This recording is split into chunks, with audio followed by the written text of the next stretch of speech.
Hi everybody. So this is a little different of a setup for me. I'm outside, so it might be a little noisy if the dog barks or you hear some trucks going by, but I thought I wanted to be in the sun to get some good warmth and to just feel a little bit better. So I wanted to get on here because I just had my very first head and neck MRI, and I've never experienced anything like that before. And so while I was doing that, it occurred to me that this would be a great talking piece because my stress level was probably in for that moment the most intense I had ever experienced it. So it reminded me of sometimes when I have clients who tell me that they're having a panic attack or that their heart is racing, and of course in that moment when you're in a panic attack or you're really stressed out, you can't meditate. Meditation really, you got to be really good at it to be able to switch it on like that. So what occurred, and I know because I meditate a lot, and so here I was in the MRI. I'm in a gown. They lay me down on a bed and they slide me into a tunnel, and they told me it's going to be loud, so I have earplugs and headphones. And they said you're going to hear loud banging, but you can't move. Try not to move. And it was like 25-30 minutes, and then they had to move it down for my hip. But I'm a little claustrophobic, and I don't like things around my face. And I knew that going in, so I was trying to prepare myself that I'd be okay. But I think also just not doing it and having the anxiety of not knowing what to expect was building up in me. And when I went into the tunnel, I literally could feel my heart bursting out of my chest. Like I was like, I am going to pass out. Like this is just it was so, my heart, I don't know what was louder, my heart or the banging noises of the MRI. And I knew I didn't want to stop. I had the option to stop. Obviously I could say I'm uncomfortable, take me out, but I didn't want to because I knew we'd have to start it all over again, and I need to get this MRI done. So here's what I started to come up with. A lot of people who try to help others with anxiety or panic attacks, they talk about focusing on what you know. And that was so true in this case, because even though I'm adept and I'm good at meditation, I couldn't just drop into, oh, I'm going to take my deep breaths and meditate. I was breathing deeply for sure, but my heart felt like it was coming out of my throat. And what I had to focus on was what I know to be true. So I said to myself, I'm inside a tunnel, it's open behind me, it's open at my feet. I know that nothing is going to touch me.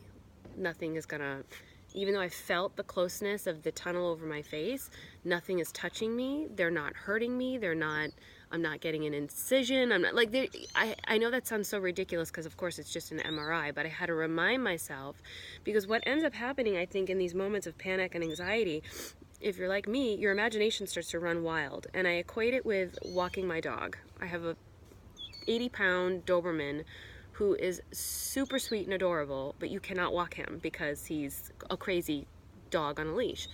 So when I walk him and he sees something ahead, his 80 pounds is pulling me down the street. So that's what my imagination wanted to do. My imagination wanted to be like, what if you throw up? What if you sneeze? What if you can't handle the banging? What if something goes wrong? What if you feel heat like they say you might feel? All the what ifs started going. And that's where I knew I needed to stop the what ifs and focus on what was real. And what was real was I was laying down, nothing was touching me, nothing was hurting me, and I could just focus on my breath. So I started to also use my breath to control my heart. The more I would breathe in deeply, the slower I could start feeling my heart going.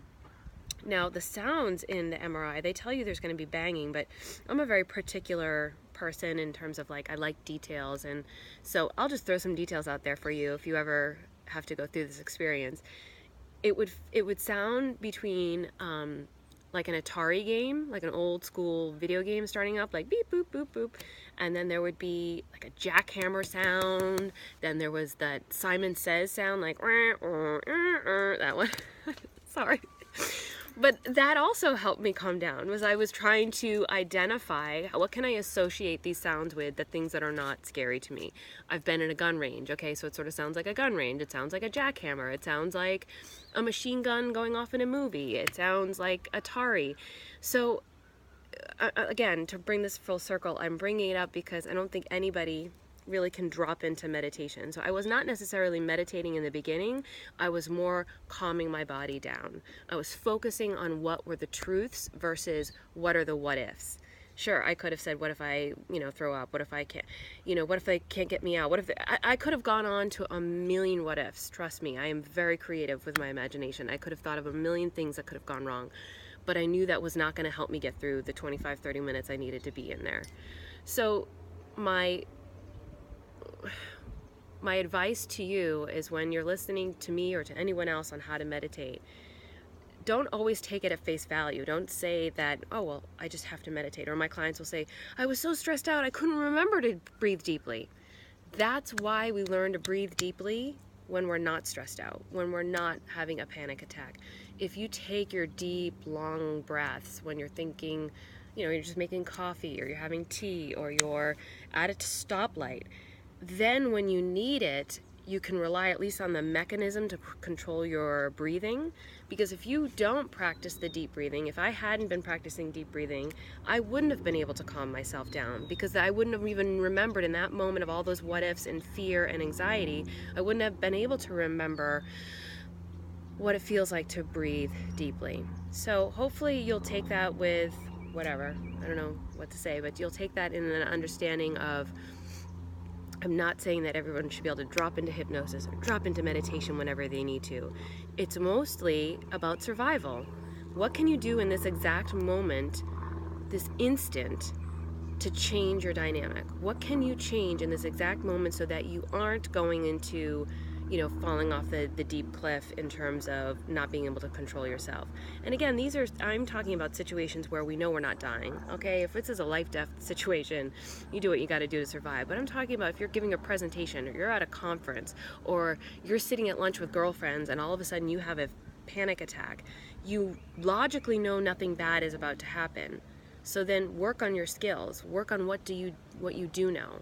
Start saying to yourself, where am I? Okay, I'm in a conference room. These are people that I work with or associate with, or whatever. You just have to start thinking about what you know, combining it with your deep breath, and allowing that dog, the Doberman on the leash, which is your imagination, taking control, not letting the dog walk you. Don't let the imagination walk you. Don't let the fear walk you.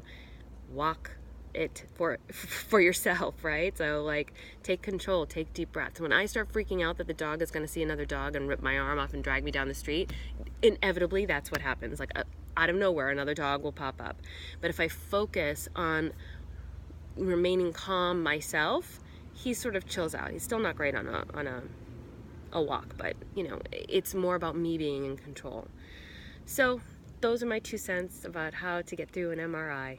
So hopefully, as I've been telling people, I've gone through an MRI. Some people have experienced it and some people haven't. So if you haven't and you ever, God forbid, have to do one, that's my recommendation, is just focus on what you know, listen to your heart beating and calm it down, because for sure mine was going really fast. And then just, then from there you can go into meditation, think beautiful thoughts, think of beaches, anything that you can associate with something positive. Okay, thanks guys for checking in. And if you've listened this far, because now it's almost 9 minutes and I never talked that long, I'm only having meditations on Wednesday nights right now at 6:30. So daytime meditations have been suspended for the time being because I'm just too busy with clients, but evening Wednesdays 6:30. Okay, talk to you soon. Bye.